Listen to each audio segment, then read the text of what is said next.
राधे राधे। जय श्री कृष्णा। सभी भक्तों को मेरी तरफ से राम राम। कथा सुनने, इतना सारा सहयोग व प्यार देने के लिए दिल से धन्यवाद। आज हम पढ़ेंगे वैशाख महात्म्य का अध्याय 16वां। श्रुतदेव जी कहने लगे, भगवान के दर्शन के आनंद में मगन हृदय वाले उस राजा ने तत्काल शीश झुका प्रणाम किया और बहुत देर तक आकुल नेत्रों से विश्वात में देव जगदीश का दर्शन करता रहा। फिर चरण धोकर जल सिर पर धारण किया और बहु मूल्यवान आभूषण चंदन आदि से पूजन करने लगा। धूप, दीप, फूल माला, नैवेद्य और आत्म समर्पण आदि से विष्णु भगवान को प्रसन्न करने लगा। बोला, हे निर्गुण विश्व मूर्ते, आपके चरणा अरविंद धन्य हैं। ये चरण शरणागतों के पाप दूर करने वाले हैं। तुम्हारे चरणा अरविंद को भूल तृषा से व्याकुल अनेक योनियों में भ्रमण करता हूँ। न मैंने दान किया, न साधु सेवा की, न तुम्हारी कथा सुनी।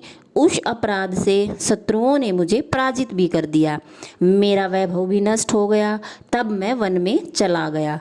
मेरे अपने गुरुओं के स्मरण करते ही गुरु ने आकर मेरी दीन दशा पर दया भी कर दी और उसे छुड़ाने का उपाय भी बता दिया। उनके बताए वैशाख के धर्म कार्य जो शुभ फल देने वाले हैं मैं करने लगा, जिनके प्रभाव से मुझे संपूर्ण वैभव मिला और मैं बहुत प्रसन्न भी हूँ। हे परमात्मा, संतों पर अनुग्रह करने वाले, तुमको नमस्कार है। आप प्रसन्न हो जाइए, जिससे आपके चरण कमलों में मेरी स्मृति हो। हे प्रभु, पुत्र, स्त्री, धन में मेरी आसक्ति न हो। मेरा मन आपके चरणों में ही हमेशा लगा रहे। मेरी वाणी आपकी कथा कहे और आपका ही नाम सिमरन करे। मेरे नेत्र सिर्फ आपको ही देखें, कान सिर्फ आपकी ही कथा सुने, जीभ केवल आपका ही गुणगान करे। ये सब आपको ही अर्पित हैं। नासिक आपके चरण कमलों का मकरंद सूंघने में लगी रहे, हाथ आपके मंदिर की सफाई करने में लगे रहें तथा आपके भक्तों के सुगंध युक्त चंदन आदि लेपन में लगे रहें। पाँव आपकी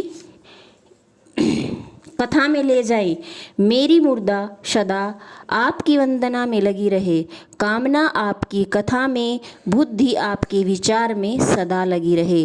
साधु संगत और आपकी श्रेष्ठ कथाओं के गान में मेरे दिन और रात बीतें। हे प्रभु, एक पल भी आपका प्रसंग बिना व्यतीत न हो। हे विष्णु, मैं संपूर्ण राज्य, पुत्र पौत्रादि किसी की भी इच्छा नहीं करता हूँ। मैं तो आपके चरण कमल की सेवा का इच्छुक हूँ। राजा की ऐसी स्तुति सुनकर भगवान बहुत प्रसन्न हुए और बोले, तुम पाप रहित निष्काम मेरे भक्तों में श्रेष्ठ हो। 10 सहस्त्र वर्ष की तुम्हारी अवस्था हो, दिव्य धन संपत्ति, मेरी दृढ़ भक्ति और अंत में मेरी सायुज्यता मिलेगी।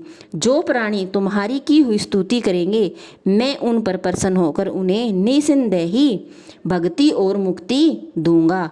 आज के दिन अक्षय तृतीया में स्नान, दान आदि करने, गोदान करने, बैल दान करने, पितृशवरों के निमित्त श्राद्ध करने से अक्षय फल प्राप्त होता है। मृत्यु, जरा, भय, पाप सब नष्ट हो जाते हैं। मैं वैशाखोक्त धर्म से प्रसन्न होता हूँ, जिनके करने से तप अव्यय पद प्राप्त होता है। जो प्राणी मेरे चरणों का स्मरण करेगा, उसे प्रायश्चित की आवश्यकता नहीं रहेगी। तुम गुरु के उपदेश से वन में आ वैशाख धर्म में तत्पर हुए और जगत के नाथ भगवान की आराधना से तुम्हें सब वस्तु प्राप्त हो गई।